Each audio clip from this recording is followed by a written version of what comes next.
Hi, I want to go over some tips to keep you and your family safe in the kitchen and in your house.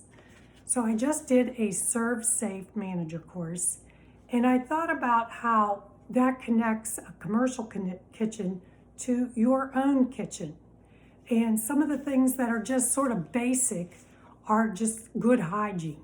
So, one of the things that they talk about in Serv Safe is, making sure that you are ready to be around food and, just making sure that you're in clean clothes, that you take your shower or your bath or whatever you're going to do before you get into that kitchen.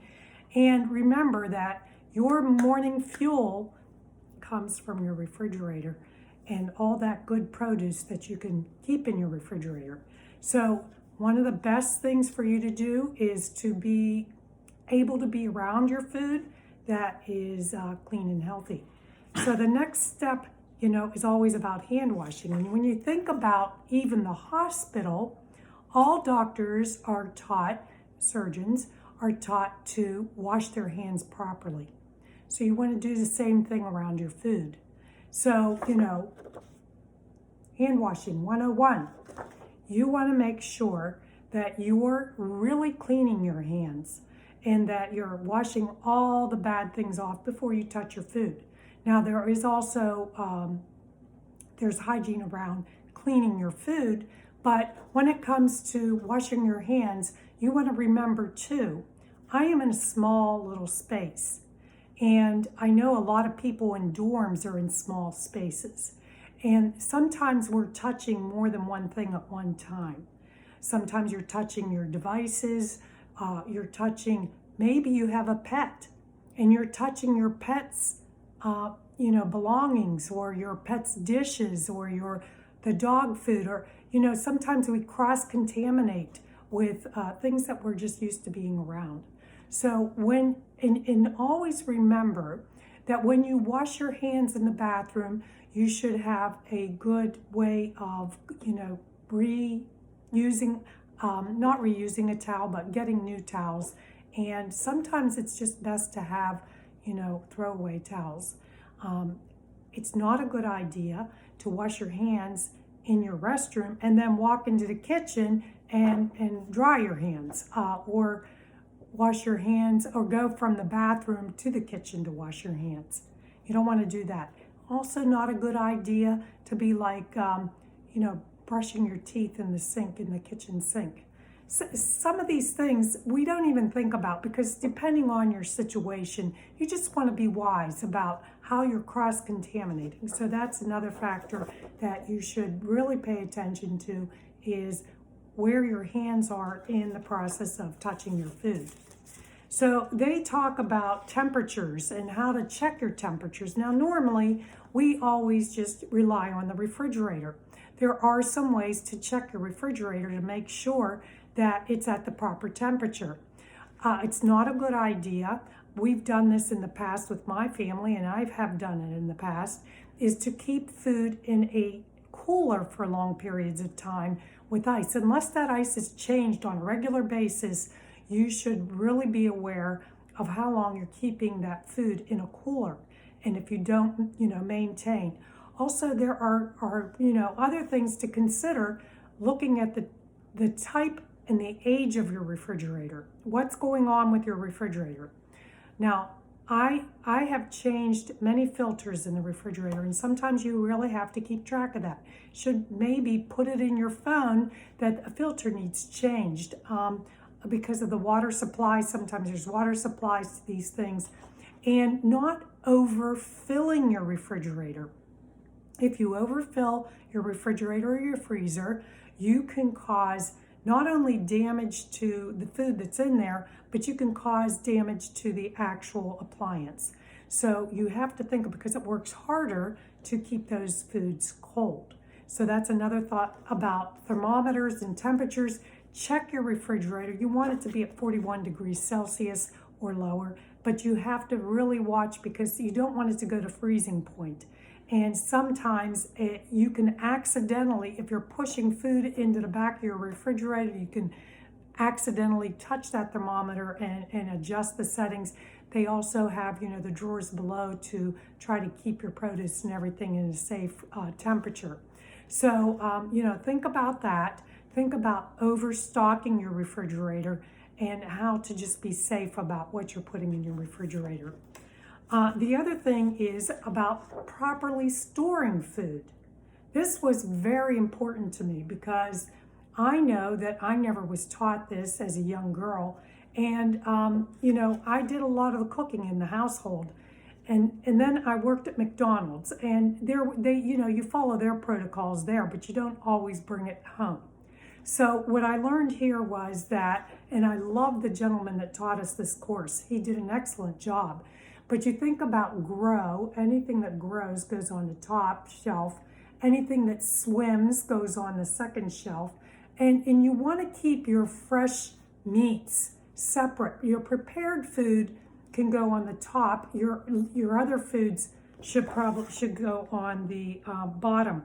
But you should always be careful, again, about how much food you're putting in your refrigerator. I have a very small refrigerator, and what I found was this refrigerator's dated, and there's mold that can grow in your refrigerator. There's all kinds of things that can grow in these refrigerators if it's not at the proper temperature, or you have too much food in there, or you leave things open, and then that food contaminates parts of the refrigerator. But thinking about how things go in order of what is poultry goes at the bottom, always. Any type of poultry, turkey or any of that fresh poultry goes at the bottom, and then there's the beef and the meats and any other thing that goes in the middle. But the fish and then the prepared and the growing foods, anything produce, 135. Okay, so these are the temperatures. They're actually sort of in the refrigerator. They're upside down. So you just turn this whole thing upside down, and it would be poultry. These temperatures are all in what your cooking order would be. So this is how you store it. And then there's cooking order. Now, not everybody checks their temperature of their food when they cook it. I am in a place in my life where I just decided I am going to be safer than sorry with any food that I eat. And so when it comes to raw food, I just avoid it. I would rather be safe. I do cooked foods, and I do them in a safe way. But, there are temperatures associated to cooking each type of food. So I can, send you some information if you're interested in that. But, just know that, if a food isn't brought to a certain temperature, it could be unsafe for you. And sometimes with handling, even cooling down the food, making sure it's completely cool before you put it in the refrigerator, because then you're going to change the temperature in your refrigerator of the other foods. It's going to cause if you put something hot in your refrigerator, it changes the temperature of the, what is around it.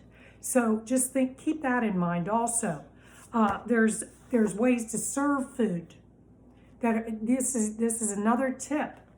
Never use ice that's in your cooler for other, to keep your foods cool. Never use it to put in your drinks.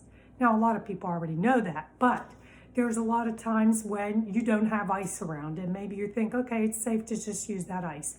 Well, some of the ice that you get, different places may not be potable, they call it, drinkable. So be very careful about some of the ice that you get at different places, and also just about ways to handle your utensils, what you're doing with your hands again. How are you doing things? If you want any of this information, I can share it with you, but I can tell you it's worth going or doing a Serv Safe safety food handling course just to understand all the little things that we need to learn about being safe. Now, in a commercial kitchen, there's a 3-compartment sink, but that's not the case in your kitchen. In your kitchen, if you go to the school kitchen, they're going to have this 3-compartment sink. But when you come home, you have a 2-compartment sink. And one tip that I'm going to share with you is never use a sink area for, thawing food that you're going to wash your hands in. So you make sure that sink is completely cleaned out and sanitized before you put any food in it. And be careful about the chemicals that you use, because you can contaminate the food with chemicals. So you just, whatever dish detergent you use or whatever you're using to clean that part of the sink, those little things can all add up to causing contamination with food. Undercooked food, overcooked food. Overcooked is not as bad, but it can be harmful to you because it takes away from, your ability to absorb the food, and whether or not, it's a carcinogen by the time you eat it. But, these are all things that we take into consideration for food safety. So one last thing we talked about is just cleaning and sanitizing. Do you have dirty towels sitting around in the kitchen? Are you constantly using a towel to do something else with it when you're touching food? Keep these all in mind. When you clean a surface, do you clean off the stuff and then wash it and sanitize it? Or are you just, wiping it off? And sometimes those leftover germs are still there. One thing too that is not mentioned here is, using different knives and cooking utensils for, raw meat. Okay, so there are ways to get all the cutting boards that are different colors to help you keep them in separate places.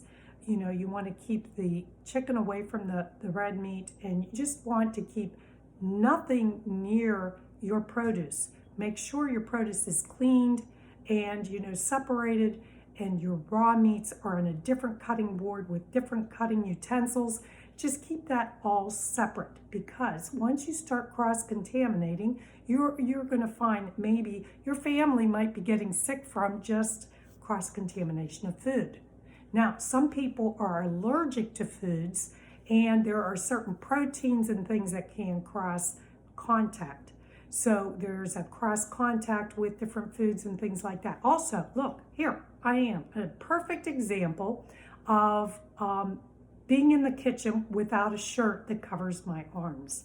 So if I go around scratching near my food, because I have an itch, or I had a terrible rash, so I had to wear long sleeves in the kitchen. But it's just another thing to consider, that, you might be getting germs into your food area. So, and it might be into your food.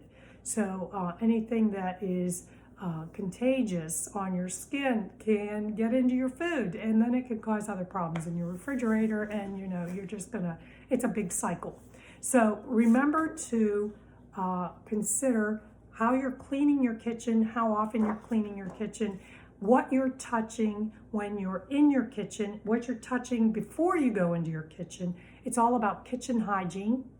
And these are food safety tips from Diane Greco-Allen, your food relationship coach. Thank you.